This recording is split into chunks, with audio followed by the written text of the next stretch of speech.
중국에서 마이코마플라즈마 폐렴 등 호흡기 질환이 확산하면서 일부 지역에서 코로나 기간 동안 사용한 건강 코드가 다시 사용되고 있다는 현지 보도가 나왔습니다. 현지 언론은 중국 쓰촨성과 광둥성 지방정부가 지난해 12월 코로나 조치 해제 이후에 폐기한 건강 코드를 다시 사용하기 시작했다고 보도했습니다. 상하이 푸동공항에선 입국자들을 상대로 코로나 검사를 다시 시작했다는 보도도 나왔습니다. 건강코드는 코로나19 팬데믹 당시 중국 당국이 사용한 앱으로 감염 여부와 백신 접종 여부, 이동 장소 등의 정보가 저장됩니다. 중국 당국이 구체적인 수치를 공개하진 않고 있지만 중국의 병원에는 환자가 발 디딜 틈 없이 밀려드는 영상이 공개되는 등 호흡기 관련 환자가 대규모로 확산하고 있습니다. 중국 당국은 최근 공식 발표에서 현재 유행 중인 호흡기 질환은 모두 알려진 병원체에 의해 발생하고 있으며 새로운 바이러스는 아니라고 강조했습니다. SBS 정경윤입니다. 베이징의 한 대형 병원입니다. 호흡기 질환 환자들이 몰리면서 아예 바닥에 앉아 순서를 기다리는 사람들로 북새통입니다. 병원마다 혼잡이 심해지자 관광 가이드처럼 깃발을 든 병원 안내원이 등장했습니다. 어린이 환자들은 수액을 맞으며 공부할 수 있게 책상이 놓이기도 했습니다. 독감과 마이코플라즈마 폐렴, 아데노바이러스 등 5가지 호흡기 질환이 동시에 유행하자 시민들은 마스크를 다시 꺼내 쓰고 있습니다. 전문가들은 코로나 방역 기간 면역력 저하가 호흡기 질환 유행의 주요 원인이라고 분석했습니다. 의료 과부하와 교차 감염을 막기 위해 중증 환자만 병원 치료를 받아야 한다는 지적이 나오고 있습니다. A lot of people actually did not have much infection during the previous 3 years. So my case is that they should be sent back into their home, taken care of, by themselves. 지난 3년 잦은 휴교와 휴업, 사회적 접촉 감소로 호흡기 감염이 적어지자 항체 보유 수준이 낮아졌고 코로나 기간 태어난 아이들은 호흡기 병원체에 덜 노출돼 면역 공백 상태가 많다는 설명입니다. 일부 학교는 휴교에 들어갔고 방역당국은 출입국자 역학조사와 병원체 변이 모니터를 지시했습니다. 호흡기 질환 유행이 1, 2주 더 이어질 걸로 예상되는데 연말 모임이 늘면서 감염 파동도 우려되고 있습니다. 중국과 접한 인도는 공중보건 비상사태를 대비하고 있다고 밝혔고 타이완도 본토에서 오는 증상자는 자진 신고하라고 당부했습니다. 우리나라에서도 최근 독감 환자가 유행 기준의 6배에 달하는 만큼 각별한 주의가 필요한 상황입니다. 베이징에서 SBS 정영태입니다.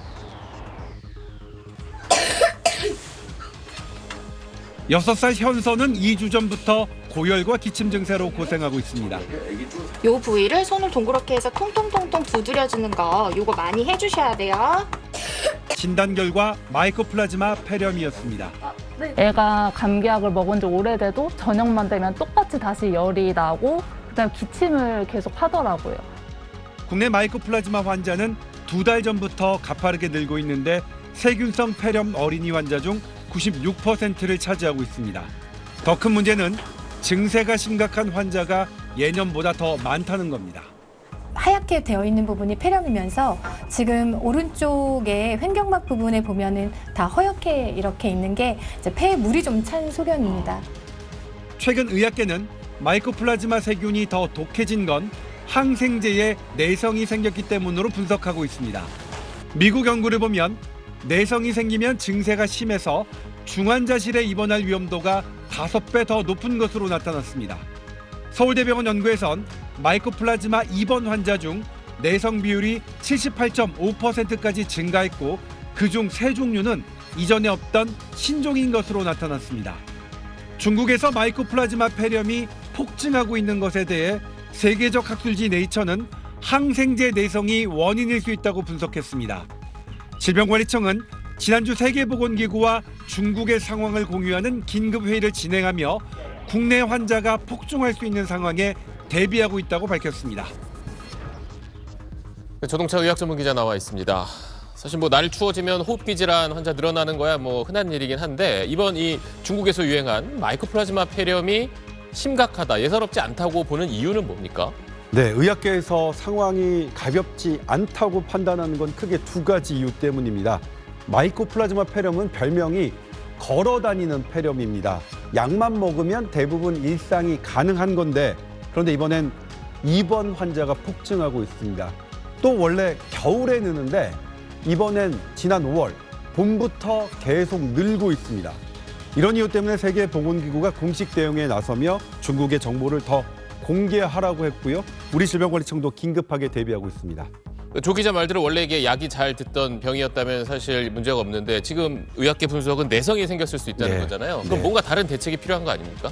네, 질병관리청은 현재 국내 상황은 감당할 만하다. 다만 중국 변수가 있다고 말했습니다. 그래서 치료약과 병상 확보 지침을 만들고 있다고 밝혔는데요. 어린이는 마이코플라즈마 폐렴에 걸리면 성인과 달리 현재 딱 한 종류 치료약만 있습니다. 그런데 이 약에 내성이 생기고 있다는 게 심각한 상황이거든요. 그래서 중증 어린이 환자에 한해서 성인약을 쓸 수 있는 지침을 현재 전문가와 논의 중입니다. 또 중국처럼 어린이 병상이 모자랄 경우를 대비해서 보건복지부와 병상 상황 공유하고 요양병원 등을 지정해서 전용 병상을 마련하는 방안을 논의하고 있습니다. 사실 뭐 아기 있는 집들도 그렇고 아이들 뭐 기침하면 뭐 감기인지 뭐 독감인지 여기서 얘기하는 마이코플라즈마 폐렴인지 모르는 경우가 많잖아요. 이거 어떻게 구분해야 되나요? 네, 처음엔 구분하기 어렵습니다. 기침하고 열이 나는 게 같기 때문이죠. 그런데 해열제를 먹어도 열이 자꾸 나면 마이코플라즈마 폐렴을 의심해야 합니다. 전문가 얘기 들어보겠습니다.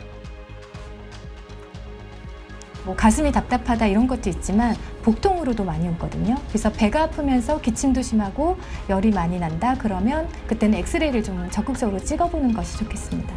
네, 백신이 따로 없습니다. 손 씻기와 마스크 착용이 가장 중요한 예방법입니다. 네, 기본부터 잘 지켜야겠습니다. 조동찬 의학전문 기자였습니다.